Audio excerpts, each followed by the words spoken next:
Well, hello, welcome to this presentation on how to get started with a password manager and two-factor authentication to protect your online accounts and more. Here we go. Everyone has a password problem if you didn't know. Recent Pew Internet Research study explored security behaviors of many demographics in the United States. Here's what they found. People have a lot of online accounts, greater than 20 on average. I have hundreds. We passwords a lot, and most respondents of this poll said they use the same password on 9 or more accounts, 35% admitting they use the same password on all their accounts. They admitted that. Okay, about 64% of people reported that they knew of at least one of their mobile accounts being compromised, and I'm pretty sure that's closer to 100% for anyone that has been online for more than a couple of years. Password reuse in particular is a big problem for all of us, because if we use the same password on many accounts, having that reused password compromised even once exposes all our other accounts to increased risk. And by compromised, I mean something like one of your online services being hacked, which happens all too often. You hear about it in the news. Happens to small companies, but even to big companies like LinkedIn, Marriott, Yahoo, many others. Using a password manager could solve most of our password management problems. Other studies suggest, however, that less than 10%, much less than 10% of home end users employ a password manager. That number is probably much lower, so hopefully after this presentation, those numbers will increase. So today's got a complex world. We all hear about cybercrime activities. They're increasing. Heard about on the news every day. And pretty much the best any of us can do on a personal level to protect ourselves online, we have to examine and improve our own cybersecurity behaviors. The good news is with a little bit of effort up front, you can have bulletproof account management, which means you have a unique, strong password for each one of your many online accounts. And, while technology can't do this for us by itself, at least not yet, there are many powerful ways to do this. Two in particular are going to be a password manager and two-factor authentication. The first part of this presentation will deal with getting you started with a password manager, and the second half introduces you to 2FA. I'm going to be upfront with you. Using a password manager and 2FA requires you put some purposeful effort up front. But I can personally attest, your early efforts will pay off almost immediately after you start using these tools. And at the very least, you'll gain some visibility you never had before into the type and number of online accounts you have. You'll also know how good you're doing with managing those passwords now and identify weaknesses to fix any problems you have. And all that is in addition to having potentially solved the bigger security problem of having reused passwords, which is awful. So, things you need to do. What we're going to do here is going to inventory important accounts. We're going to load Bitwarden on your devices, your phones, your computer. Create a good, strong master password to use for Bitwarden. We'll walk through that. Populate and use Bitwarden, at least with a few items. Turn on 2FA for Bitwarden. And then, probably the most important thing in this presentation, before you start relying on these tools, is develop a backup plan for when, not if, things go wrong.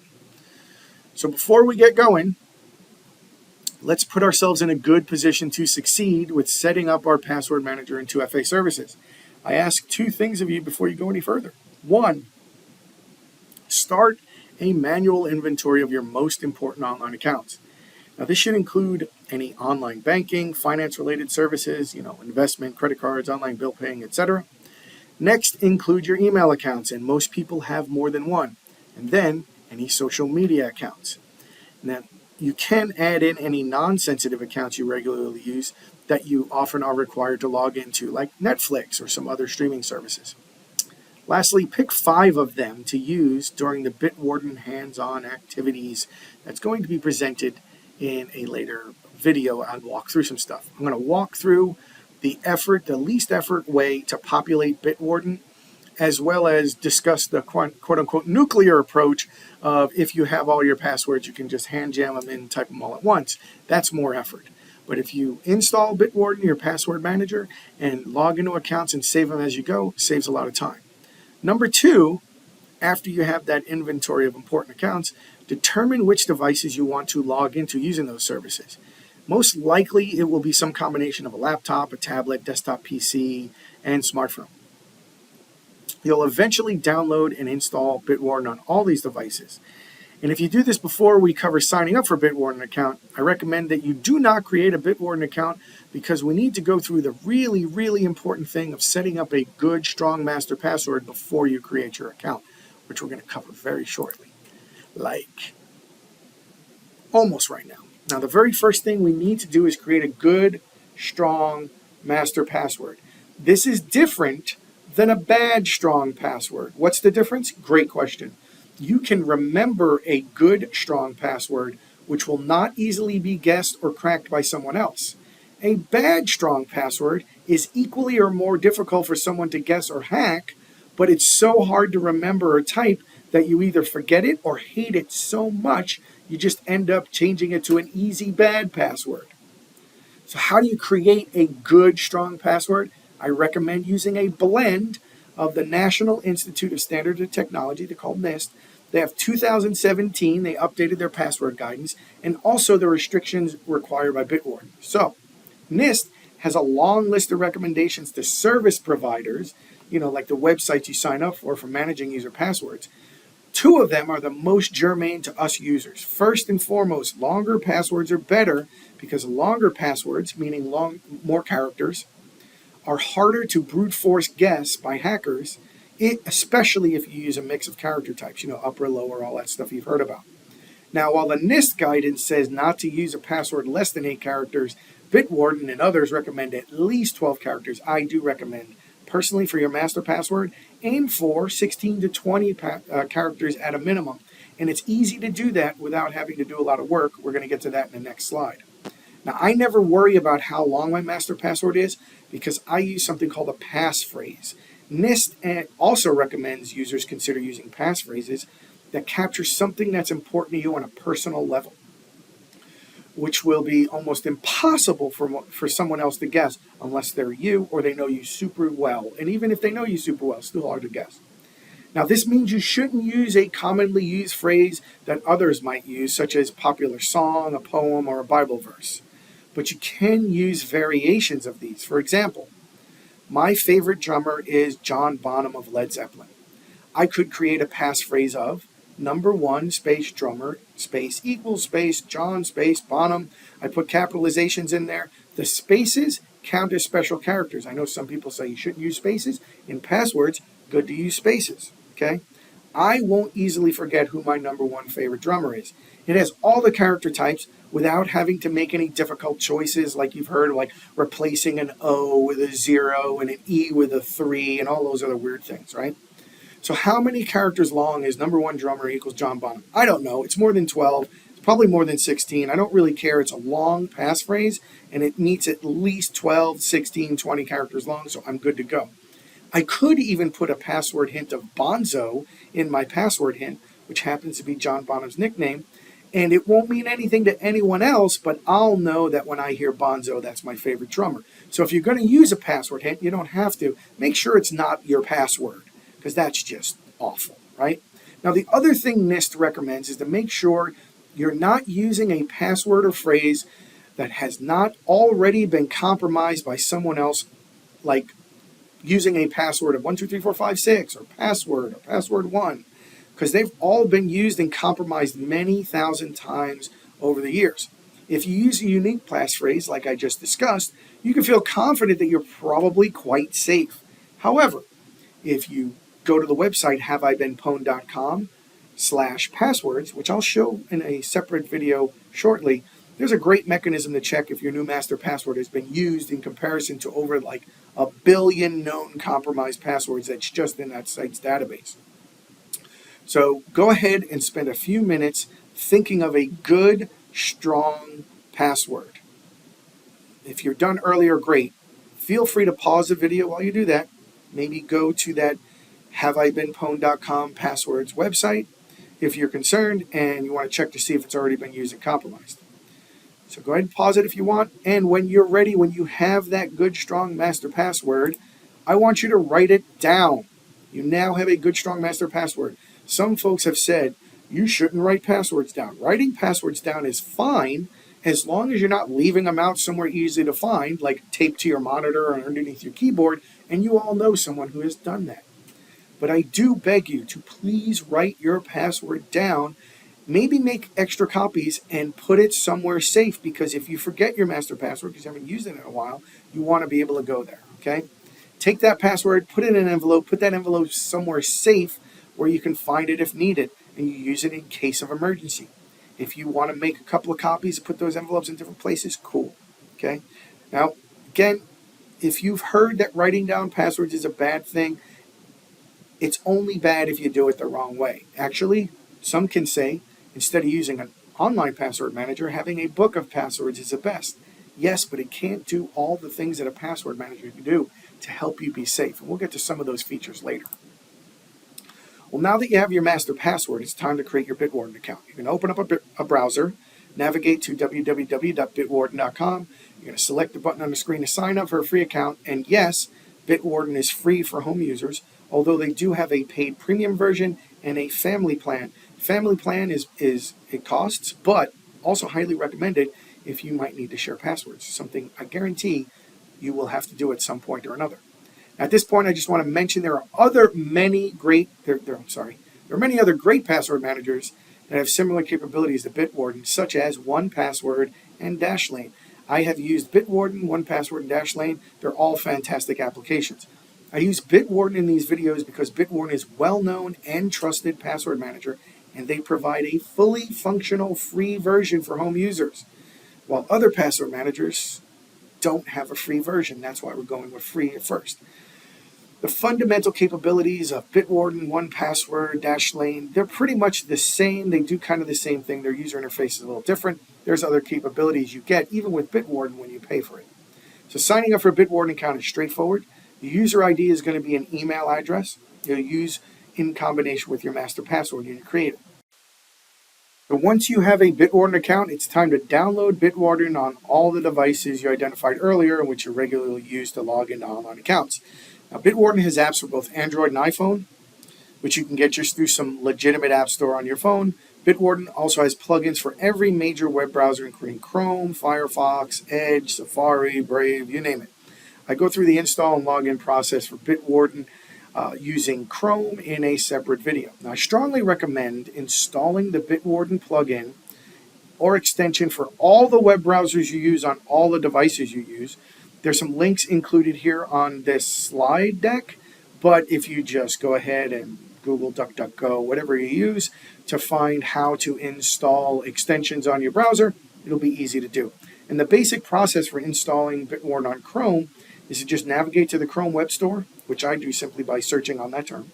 When you get to the Chrome Web Store, search for the Bitwarden extension, click through the buttons to allow Bitwarden to install. When Bitwarden is installed on Chrome, you'll see a little square icon with the Bitwarden Shield logo in the upper right-hand corner. I like to show it, and I'm going to show you how that installation works again in a separate video. When you're not logged in, it's grayed out. When you're logged in, it kind of turns a different color, like blue. Okay, so it's going to be pretty easy to see when you're logged in and when you're not. So, at this point, I implore you to believe me when I say that human memory is fallible. There are some things we can do to help you remember your master password. Now, it's great you wrote it down, but you don't want to always have to go to the paper. So what I do recommend you do is log in and add a Bitwarden through that browser plugin 10 times via the web browser extension. This should take you no longer than a few minutes, and it'll help establish that connection between your master password and your long-term memory. So now is a good time to pause the video, go to your browser and do that if you have already installed it. But if you haven't, don't worry, we'll get to that in a minute. Now, congratulations, you now have a Bitwarden account. You've installed Bitwarden on all your devices. However, since you don't have any account in Bitwarden yet, the application is not yet useful. Next set of tasks are basically all the same. While you're in the web browser, navigate to one of those 5 accounts I mentioned earlier, log in. You're going to see Bitwarden say, would you like to save it? Kind of like you see here on the screen. You say yes, and then it gets added to the Bitwarden vault. Now, make sure, again, you're logged in. It's indicated by the icon on the browser being blue instead of gray. And if not, you should see some indicator on your browser to say, hey, you need to log in. Now, after you've logged into your first 5 accounts, go ahead and log out of those accounts, close your web browser, open it back up. When you open your web browser, you should be able to see the Bitwarden icon like you see here on the screen, the little blue thing up in the right-hand corner. And that indicates that you are logged in. Now, on this screen capture, I'm going to CodePen, a website that I have a login, and you'll see that my CodePen ID is right there on the screen. I could just click that button in my password manager. It's going to auto-populate the username and password into the browser. So super simple. So you don't have to type in your user ID, your password, don't have to know what it is. Now, some websites don't allow you to auto-populate from password manager. Those websites are awful. But you have to live with that. So there's a couple of things you can do. One is you can click right in on the username and email, right click. There'll be a little thing that pops up for Bitwarden for you to copy and paste into those things. Worst case scenario, you can open it up in Bitwarden, see what it is, and type it, but that's painful. So hopefully you can just copy, paste, or it auto-populates into your web browser. At very least, what I can guarantee you is it will be at least infinitely quicker or no worse than what you would have to do if you didn't use a password manager. Now, up to this point, you've created a Bitwarden account, added some accounts to your password vault, and you logged into the websites on your computer's browser. It worked great on a laptop and PC, but what about on a mobile device? Well, the look and feel of Bitwarden is a little bit different on a mobile device, but the core functionality is the same. So seen here are the first 3 screens on an iPhone when I'm installing and running Bitwarden. First screen kind of like says, hey, go ahead and log in, you enter your information. You will have to type your master password into your phone when you go ahead and set up Bitwarden, but you'll be asked, do you want to remember the user ID, password, and set up Face ID? I do those things. Now, I realize having your master password saved in your phone adds risk because if someone gets to your phone, they can get into your password vault. But I use a biometric lock in the form of Face ID and a passcode on my phone. So I don't have a whole lot of extra risk because I generally keep my phone on hand. If you're worried about the NSA taking your phone and breaking into it, that's a different threat model than I have. I'm not worried about the NSA hacking my phone, and you shouldn't either, because if the NSA or some other nation state wants to hack your phone, they're going to hack your phone. This is for all the cyber criminals and either the high-end, even to the low-end cyber criminals out there who want to break into your stuff. Again, if Russia, China, the U.S. want to hack you, you're probably already hacked. This video is not for you. There's other videos out there for how to live off the grid, maybe in a cave. Okay, so when you go to a website or something like that on your phone, you'll see a little icon that has a key that says passwords. You will have to go into iOS, click on the setting that allows Bitwarden to auto-populate in your phone. There's a link here on the website, bitwarden.com, help autofill iOS will help you. And if you're Android, they also have a link for that. Once you have that set up once, then you're good to go with Bitwarden from then on. Now, take some time. It's easier to see on your laptop or PC, but go ahead and open up your vault. And you'll see here is like a snapshot of one of my Bitwarden vaults. I have it, obfuscated so you can't see the accounts, but you'll be able to go ahead and click on all these accounts and see what your user ID and passwords are. You can go to bitwarden.com and go to help, and it'll help you walk through and explain what everything in your vault is. Now, up to this point, we've discussed how to get started using Bitwarden and point you to resources from Bitwarden on taking your password management game to the next level. That's that help directory. But if, like me, you end up populating Bitwarden with lots of accounts, and I have, at last count, over 600, because I'm old, you're going to want to be certain that you have extra protection, especially for the important accounts. So like banking information, credit card information, stuff like that. And that's where two-factor authentication comes in. This is outside of Bitwarden, but it works with your passwords. Y'all are familiar with two-factor authentication, even if you haven't heard those words. 2FA stands for two-factor authentication.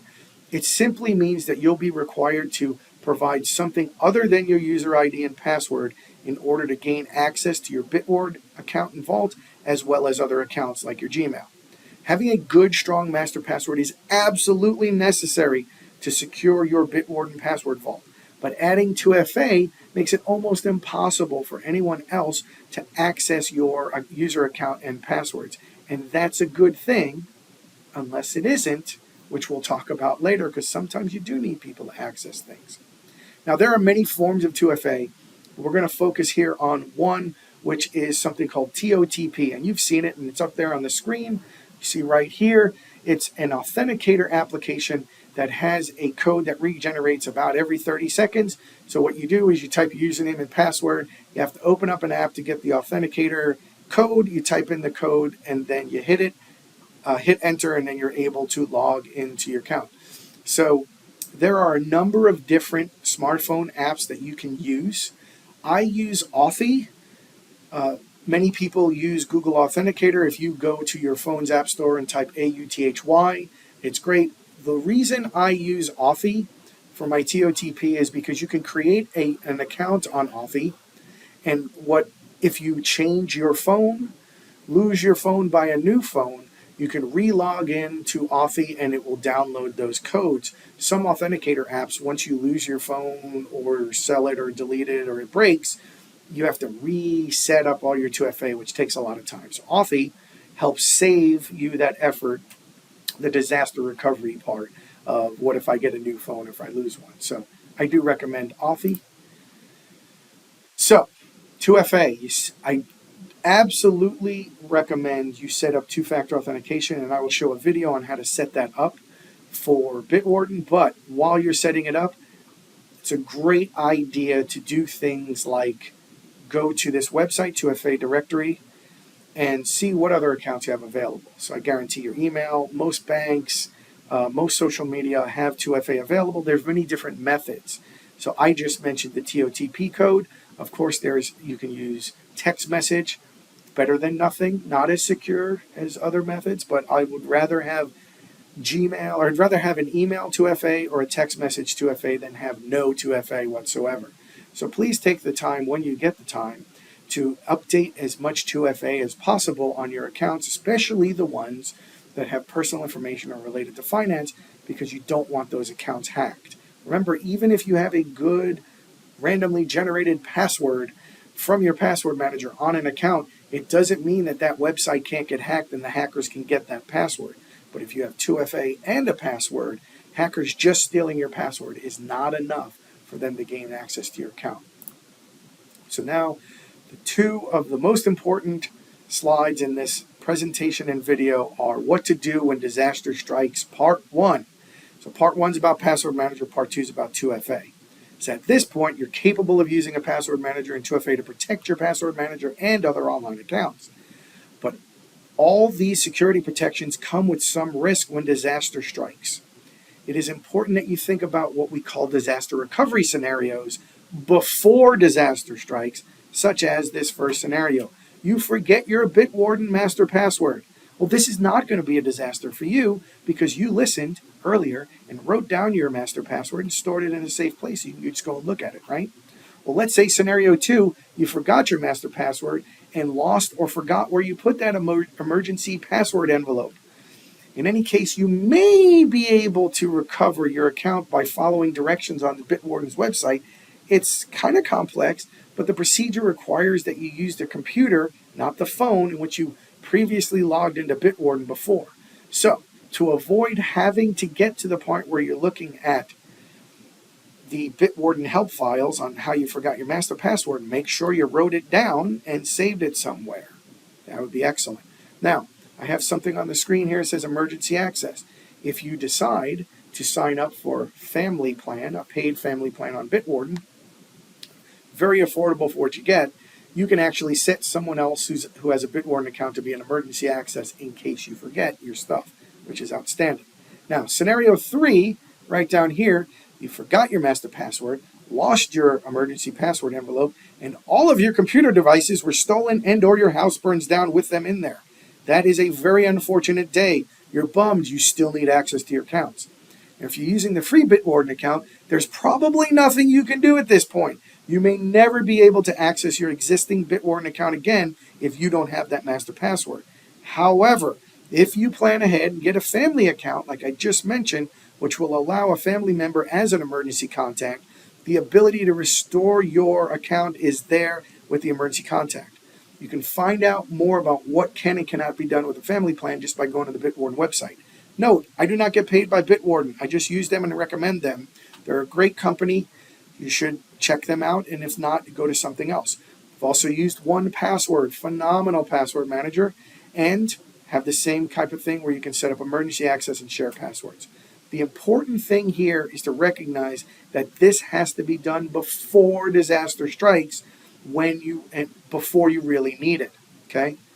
The good news here is that there are ways for you to deal with these type of disasters, not related to forgetting your master password. You just have to take some action beforehand. So, thinking about a disaster recovery plan after the disaster strikes does not work. Take that into account. Now, what about a disaster related to your two-factor authentication? It's real possibilities, and it's important for you to plan ahead. So let's say, one, you lost your phone, it broke, or you just purchased a new phone, and your old one is no longer available to get those TOTP codes, those time codes from your Authy. How can you log into your password manager? Well, fortunately, you probably maybe set up Authy or have Google Authenticator or something else on another account. So Bitwarden and other password managers allow you to set up multiple 2FA methods. So you could set up your primary to be Authy with a time-generated code and the other one to be like a backup email. So you want to consider that before you just rely on one method. But again, Authy gives you that capability as long as you can remember the Authy password. So maybe that's one that you want to write down with your master password. Just saying. Now, scenario 2. Let's say you lost your everything. I lost my two-factor authentication. I have no way of getting back into it. So if you happen to have a YubiKey, which is a hardware device, and you were using that for 2FA, and it burned up, there are some 2FA recovery codes that you can get from Bitwarden. If you go into bitwarden.com's help for lost two-step device, it'll help you actually print out 2FA recovery codes, which you again can put in that envelope that you can have your master password in and maybe your Authy password. Now, if you're worried about someone finding that envelope and stealing that information, well, that is a risk, but you don't have to worry about someone in a faraway country doing that. You only have to worry about locally protecting that. So I'm pretty sure that most of us are not going to have someone just break into our house just to steal our password manager. On the other hand, cyber criminals are online all the time trying to steal your account information. That's the threat you're trying to mitigate. We're at the end of this presentation. I just want to assure you that while it's a little bit of work, you can do this. Definitely for a password manager, the effort up front is a little bit high, but it is the only application in your life that will save you time. The only application in life that will save you more time over time using it. Because once you get your passwords into that password manager, you don't ever have to think about what was that or having to type it in. Your password manager does that for you. No other application in your life saves you that much time, and it gives you a security benefit. So please take the time to go through, set yourself up with a password manager, do 2FA as much as possible to protect your accounts, and you are going to make it so much harder for cyber criminals to impact your life. Good luck. Plenty of resources available online. I'm confident you can do it.